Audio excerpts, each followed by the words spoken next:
સાવરકુંડલામાં ધાર્મિક દબાણોના મુદ્દા સામે હિન્દુ સમાજમાં સખત રોષ વ્યાપી ગયો છે। સાવરકુંડલા શહેરમાં ગત દિવસોથી ધાર્મિક દબાણોનો મુદ્દો ચર્ચાસ્પદ બન્યો છે। શહેરના તંત્ર દ્વારા 36 ધાર્મિક દબાણો દૂર કરવાની નોટિસ ફટકારવામાં આવી છે, જેમાં દેવી દેવતાઓના મંદિરો અને અન્ય ધાર્મિક સ્થાનોનો સમાવેશ થાય છે।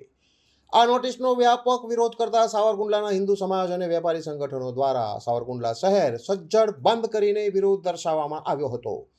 આ વિરોધ પ્રદર્શન દરમિયાન હિન્દુ સમાજના લોકોએ મામલતદારને આવેદનપત્ર આપીને તમામ હિન્દુ મંદિરો ન તોડવા માંગ કરવામાં આવી હતી।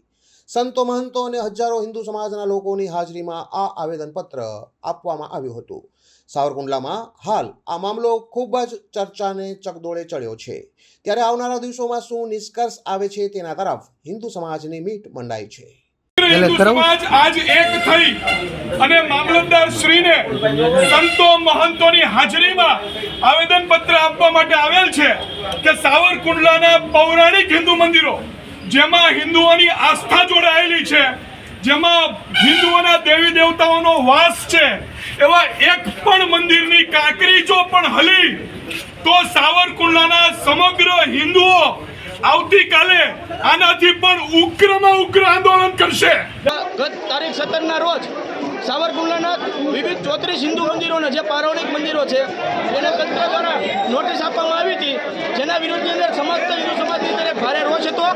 આ રોષના પગલે આજ રોજ મામલતદાર સાહેબને એક આવેદનપત્ર સાવરકુંડલા સમસ્ત હિન્દુ સમાજ દ્વારા આપવામાં આવ્યું છે કે આગામી 24 કલાકની અંદર જે નોટિસો પ્રતિષ્ઠિત થઈ છે એ જ મંદિર નહીં તોડવાની નોટિસ લગાડી દેવામાં આવે, અન્યથા 24 કલાક પછી સમસ્ત હિન્દુ સમાજ આનાથી પણ વધારે ઉગ્ર આંદોલન કરવા માટે મજબૂર થશે। એટલે તંત્રને આ તકે વિનંતી કરીએ છીએ કે આ મંદિરો તોડવાની જે નોટિસ અમારા 150 વર્ષ જૂના મંદિરો છે એને તોડવાની નોટિસ આપી હતી, ગેરવ્યાજબી છે। અમારા સંતો બાબત ખૂબ રોષ છે, સમસ્ત હિન્દુ સમાજ ખૂબ રોષમાં છે। આની લાગણીને માગણી સમજી અને છેલ્લી તક આપી 24 કલાકમાં પાછું લઈ લેજો। જય શ્રી રામ। સમય મિરર સાથે યોગેશ ઉનાડકટ, સાવરકુંડલા।